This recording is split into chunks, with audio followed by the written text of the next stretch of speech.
Ya, apa salahnya kalau saya tahan Pak? Tugas saya begini. Memangnya kayak mobil ini mobil dicuri? Tidak ada yang bilang mobil pencuri Pak. Kenapa ditahan? Apa salahnya kalau saya tahan?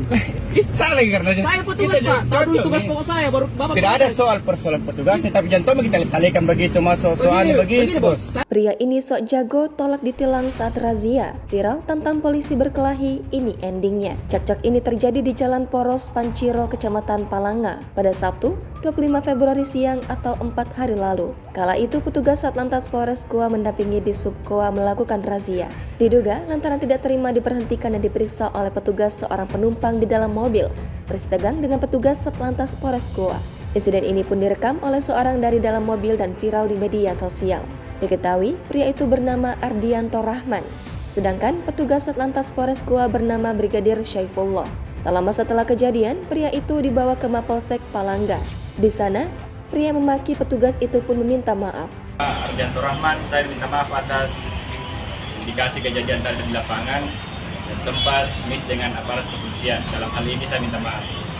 Pelaksana tugas Kasih-Humas Polres Goa, Ibda Ahmad dikutip dari Tribun Timur pada Rabu 1 Maret hari ini, menuturkan insiden ini telah dimediasi di Polsek Palangga tak lama setelah kejadian itu. Hasilnya, permasalahan ini diselesaikan secara kekeluargaan dan damai. Selain itu, pria yang bersitegang dengan anggota Satlantas Polres Goa juga tidak diberi sanksi. Ia hanya disuruh buat surat pernyataan dan video permintaan maaf. Sementara itu, video permintaan maaf pria tersebut juga tersebar di WhatsApp. Dalam videonya, pria itu meminta maaf atas perbuatan dan perilakunya terhadap petugas Satlantas Polres Goa. Sebelumnya, sebuah video viral di media sosial pengendara mobil adu mulut dengan petugas Satlantas Polres Goa. Pelaksana tugas Kasih-Humas Polres Goa, Ibda Ahmad menjelaskan kronologi kejadian tersebut. Bermula saat anggota Satlantas Polres Goa mendampingi Dinas Perhubungan melakukan razia. Ketika itu, petugas memberhentikan sebuah mobil. Mobil itu sempat berhenti, tapi tidak lama mobil itu kembali melaju sehingga dikejar oleh anggota dan diberhentikan.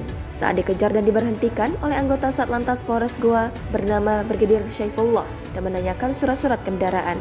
Namun, salah seorang penumpang mobil tersebut berkata mobil ini bukan mobil curian. Selain itu, petugas juga mempertanyakan kenapa tidak memakai sabuk pengaman. Seorang penumpang mobil itu keluar dari mobilnya dan adu mulut dengan Brigadir Syaifullah. Penumpang mobil yang turun itu mendorong dan menarik kera baju anggota Satlantas Polres Goa yang bernama Brigadir Syaifullah saat terjadi cekcok. Belakangan diketahui mobil tersebut bukanlah kendaraan transportasi. Mobil itu disebut mobil pribadi. Mobil pribadi tersebut diberhentikan lantaran dicurigai mengangkut penumpang. Jangan lupa subscribe, share, komen, dan like ya.